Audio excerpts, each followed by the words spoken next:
Gracias por escuchar los podcasts de Radio Nacional. Acceda a todos los programas en rtv.es/a la carta.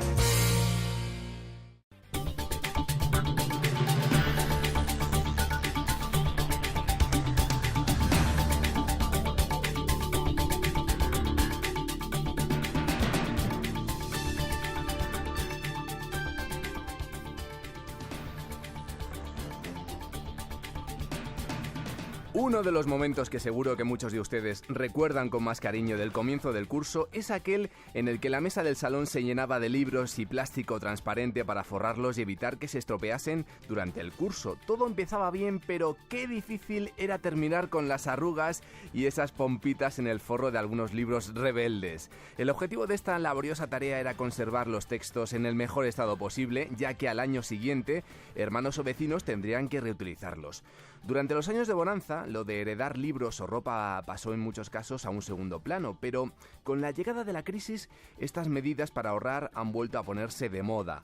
Aunque no siempre sea posible, los cambios de ediciones o de libros de texto en los propios centros escolares, las reformas educativas y la cada vez más presencia de libros con ejercicios incluidos para rellenar hacen que pasar los libros de un curso al siguiente sea cuando menos difícil.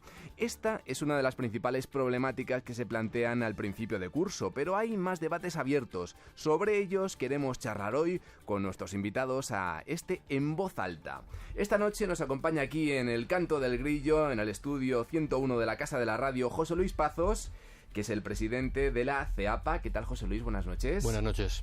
También tenemos con nosotros a Nicolás Fernández Guisado, que es el presidente nacional de AMPE. ¿Qué tal, Nicolás? Hola, buenas noches.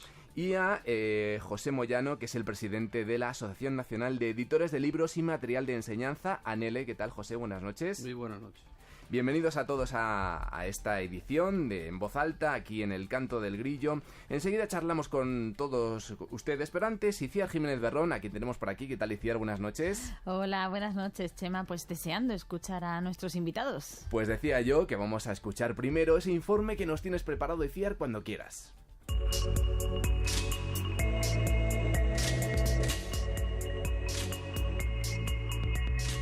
Estos días empieza el cole, niños y niñas vuelven a la rutina, las casas se llenan de carreras y ruidos a primera hora de la mañana y los padres empiezan a echar cuentas. Nuevos cuadernos, lápices y pinturas. Hay que cambiar la mochila, que la del año pasado está ya muy gastada. Un chándal, el uniforme o ropa en general, que los niños crecen a pasos agigantados. Y los libros, la interminable lista de libros, el de lengua, el de matemáticas, el de ciencias de la naturaleza, el de sociales, el de música, el de inglés y los de religión o sus alternativas. Como poco uno de cada, aunque luego hay que añadir los cuadernillos de ejercicios y los textos de lectura obligatoria. La factura crece y crece.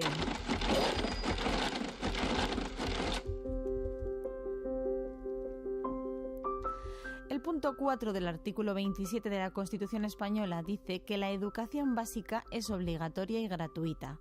Cierto es que los colegios públicos y los concertados se pagan a través de los impuestos, pero el desembolso que padres y madres tienen que hacer en material escolar y libros en este mes de septiembre dista mucho de la gratuidad. Entre unas cosas y otras, las asociaciones de consumidores calculan que el comienzo de curso acarrea entre 300 y 400 euros de gasto extra por hijo en edad escolar. Las dificultades económicas que ha traído la crisis han hecho que muchos padres retomen la costumbre de reutilizar los libros de unos niños para otros. No solo se pasan los materiales entre hermanos, sino que hay colegios donde se establecen trueques de libros de texto, donde los niños dejan sus volúmenes al final de curso y pueden tomar prestados de forma gratuita los que dejaron los alumnos de los cursos siguientes. Incluso en algunas comunidades autónomas se prestan los libros en los propios colegios, que reutilizan los textos durante 4 años como mínimo. Con la implantación de las nuevas tecnologías han aparecido además páginas web o aplicaciones que favorecen estos intercambios, como Bookint o Truequebook. Pero lo de heredar o intercambiar libros no siempre es fácil.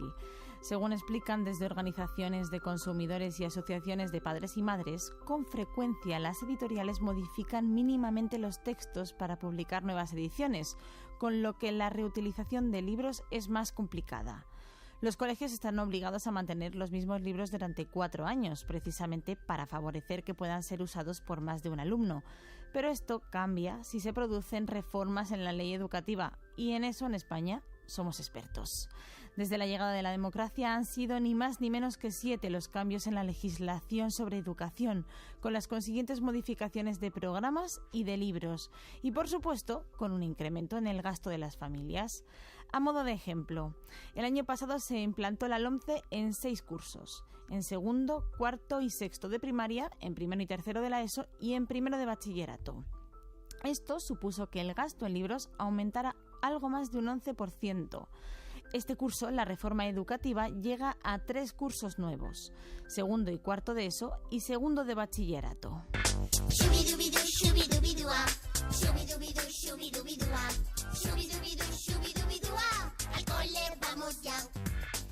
Nos empeñamos en transmitir a los niños la ilusión de la vuelta al cole, de aprender y disfrutar con profesores y compañeros. Sin embargo, a veces la carga económica del comienzo de curso es tan dura que resulta complicado mostrarles esa alegría. Hoy hablamos en voz alta con maestros, profesores, padres y editores de libros de textos sobre el gran peso de la mochila. Y no solo a kilos me refiero.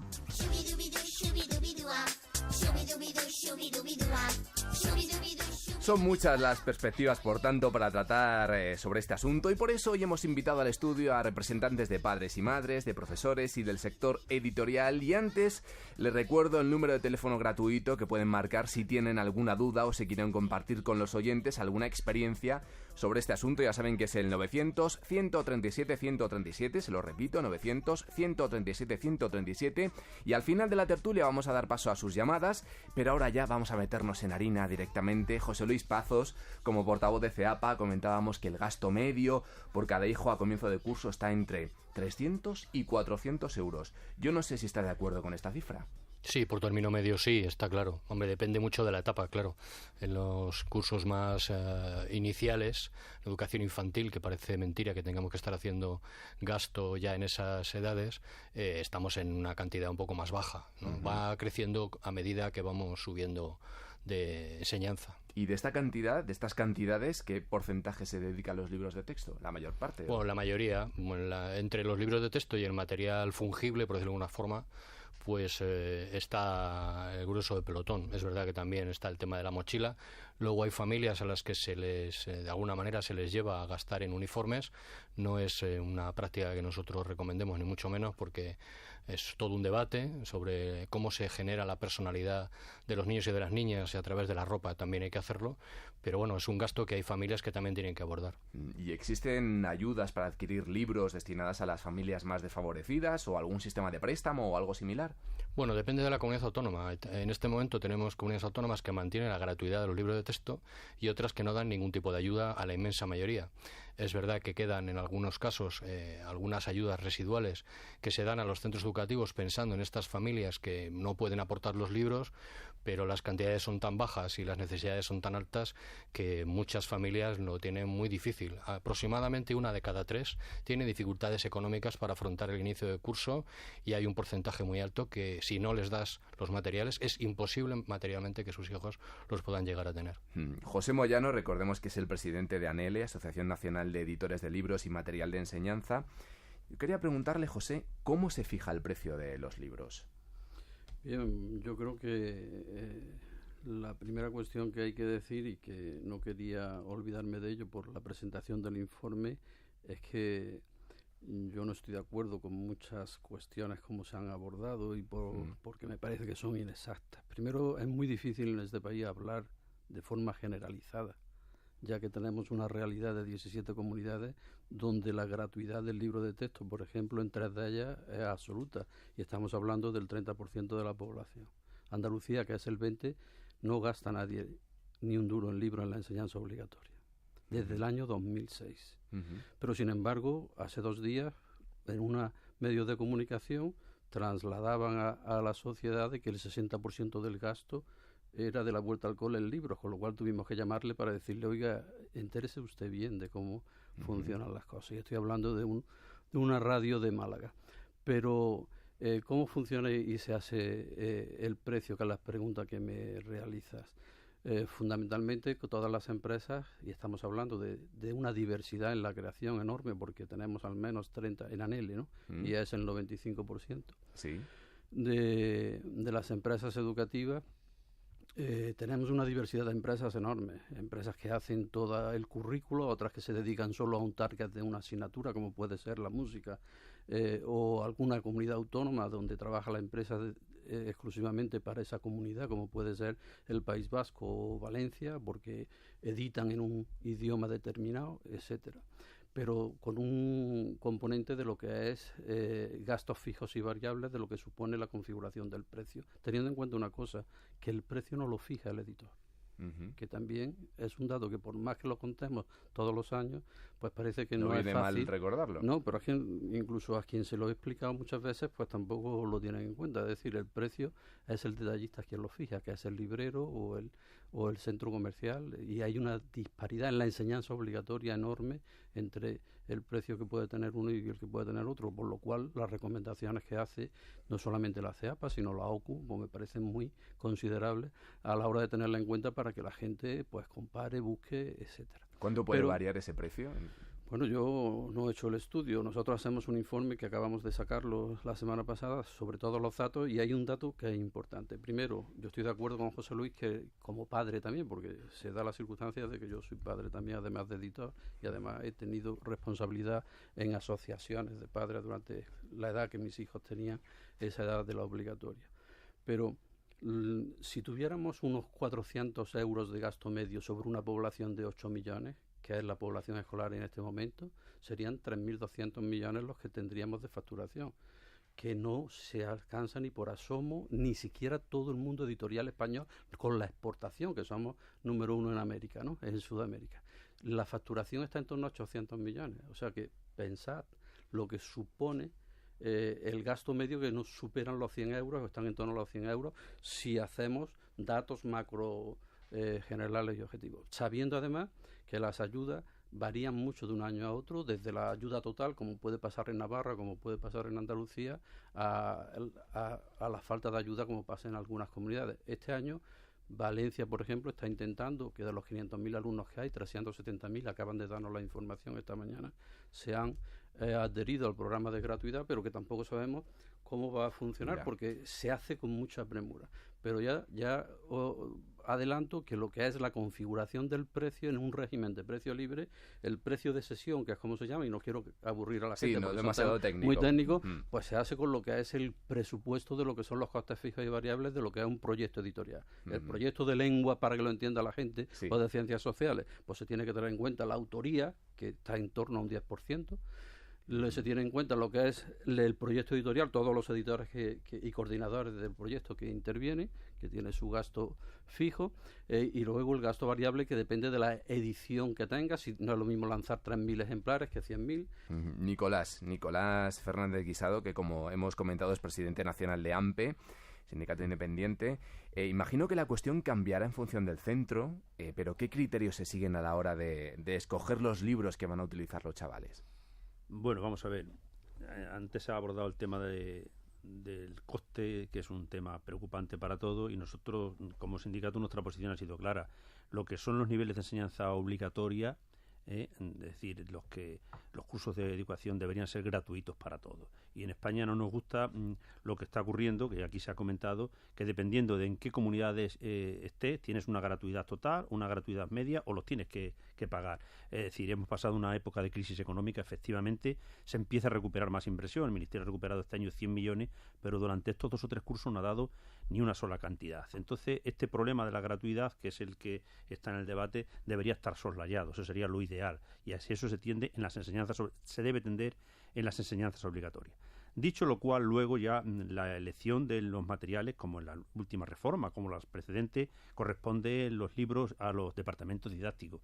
Es el centro. Existen unos criterios en los cuales se fijan cómo ha de hacerse para no producir precisamente cambios. Ahora mismo el último decreto en vigor es del año 98, que establece que una vez elegidos por parte del profesorado unos libros de texto, si no es por circunstancias muy excepcionales, no se cambien en 4 años.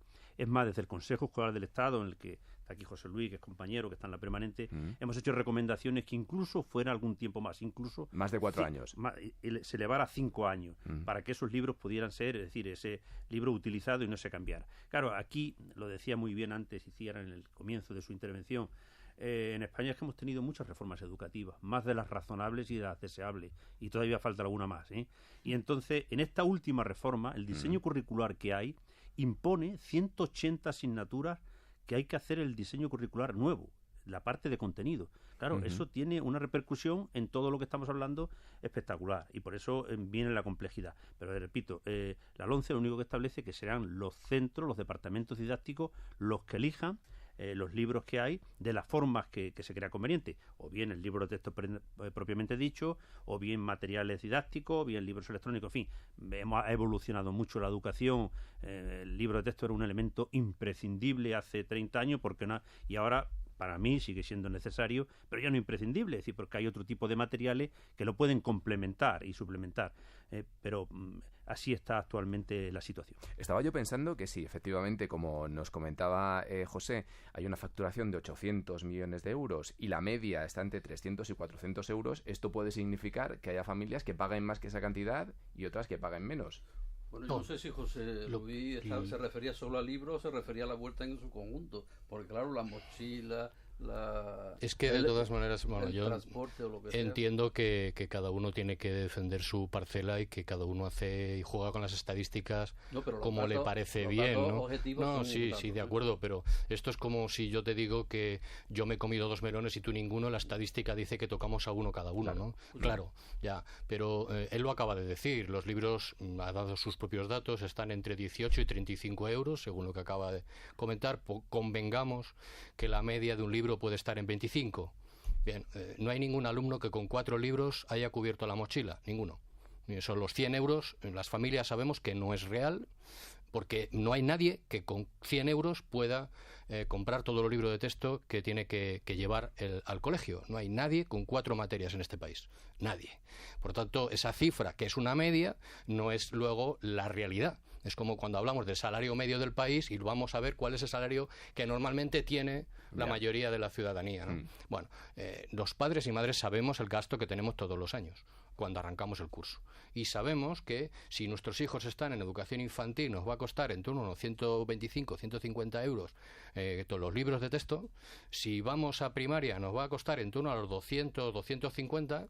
Si vamos a secundaria obligatoria vamos a estar entre los 250 y 300, y en bachillerato pues ya hay más diversidad. ¿Por qué? Porque es verdad que hay mucho profesorado que trabaja con apuntes y que no exige libro. Entonces, si te exigen todo el libro, te puedes ir hasta los 400 fácilmente, y si no, pues te puedes quedar una cantidad mucho más pequeña. ¿Por qué no estamos en esas cifras tan altas que deberíamos de estar? Hombre, pues porque esta sociedad trabaja mucho con el reciclado, con la reutilización, con los bancos de libros, que ahora la LOMCE hace que tiremos a la basura. Y yo niego la mayor. No es verdad que el cambio curricular obligue al cambio de los libros de texto. Es decir, los padres y madres lo vamos a ver en septiembre, y lo hemos visto con los libros nuevos de nuestros hijos el año pasado y el anterior. Vas a las lecciones y se sigue enseñando básicamente lo mismo. América la descubrió el color en cualquier caso, ¿no? Claro, cambiamos el enfoque, cambiamos los cuadros de resalte, cambiamos los ejercicios, seguramente es lo que pasa. Pero, hombre, a los niños se les siguen enseñando las mismas cuestiones en la clase. No hemos cambiado los ríos, ya no nacen en un sitio diferente, la edad media sigue siendo la misma, las leyes de la termodinámica no han cambiado. Es decir, en las materias de nivel alto es posible que haya una renovación muy importante de contenidos, sobre todo en la materia científica, pero en la mayoría de las etapas los niños siguen aprendiendo lo mismo que aprendían antes. ¿Qué decimos a esto, José? Porque, claro, al margen de los cambios normativos, con frecuencia, como está diciendo José Luis, se acusa a las editoriales de publicar nuevas ediciones de libros en los que se cambian poco los contenidos. Bueno, yo eso me refería precisamente a la inexactitud de ese dato, porque como bien ha dicho Nicolás Fernández Guisado. Nicolás, primero, estamos en un sector muy normativizado y con una administración que interviene directamente en toda lo que es la gestión. Yo le diría a José Luis, si un profesor, que es el que elige, tiene libertad de cátedra, un departamento didáctico elige el material que sea, nuestra obligación como industria editorial que da recursos educativos, elaborará ese material. El problema, y yo creo que es algo que deberíamos de ponernos todos de acuerdo, porque en el país estamos sumando sinergias todos para que haya recursos de calidad en todo tipo de soporte y en todo, y con acceso fácil, sabiendo que el 35% o el 40% de la población pues está en situación de que recibe estos recursos de una manera gratuita por parte de la administración. Yo creo que tendríamos que hacer todo un esfuerzo por saber exactamente qué tipo de recursos es el que queremos y de qué manera, porque ¿por qué se cambian los currículos tanto? ¿Por qué se crean nuevas materias? ¿Por qué se crean cargas lectivas distintas? Porque el problema, José Luis, no es ya solamente que la materia se llame igual, sino que es que cambian los contenidos. Los que se dan en primero los ponen en tercero. No hemos tenido que sacar 10. Te voy a poner un ejemplo. Alguna cosa curiosa en el claro, Consejo Escolar del Estado. Claro, pero yo quiero contarte contenidos que estaban en un curso, claro, y además que no tienen lo que explicación. Continuaba estaba en el curso anterior. Ya, pero esto nos ha pasado. Madre Pero son mía. errores. Pero no solo me refiero a los errores. Si es que yo quiero decirte que hemos tenido que elaborar 17 matemáticas distintas en este país que no tienen sentido desde un punto de vista del sentido común, como tú bien explicas. Pero hemos tenido que elaborarlas para adaptarlas a la realidad, porque además nos lo exige la normativa. Es decir, yo no trabajo cambiando voluntariamente, que eso es la inexactitud que quiero decir, sino que yo respondo a la normativa. Y muy bien sabe, y lo acaba de decir Nicolás, que en las comunidades el término medio en el que mantenemos un proyecto sin ninguna variación son 4 años, y en algunas 5 y 6, dadas las circunstancias. Y con los cambios de la reforma y de los cambios del calendario, en Andalucía, por ejemplo, cuarto de la ESO llevaba 9 años sin cambiarse. O sea que... pero la realidad que vivimos las familias está muy alejada de eso. Yo, sin irse más lejos, mis hijos se llevan 3 cursos, 2 años y pico, han ido a los mismos centros y nunca he podido utilizar los libros de uno para otro. Nunca. Pero no somos los editores. Yo no estoy diciendo que los editores hagan esto, pero también es verdad que nos hemos encontrado reformas. Yo recuerdo perfectamente cuando se cambia y se aprueba la LOCE y luego se aprueba la LOE, materias en las que el desarrollo curricular era idéntico. Y además se puede demostrar con el Boletín Oficial del Estado en la mano. Por ejemplo, en ética, idéntico. Los libros cambiaron. Y es muy habitual que las familias vayan a pedir la lista de libros y el centro le diga, mira, te ha cambiado el ISBN. ¿Por qué? Pues porque la edición del año anterior no está y hay que hacer la nueva, y la nueva ha cambiado cosas.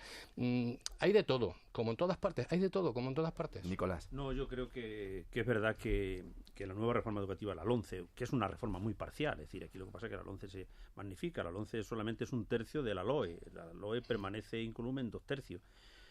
Ha introducido un currículum perverso. Nosotros, una de las cuestiones que hicimos cuando negociábamos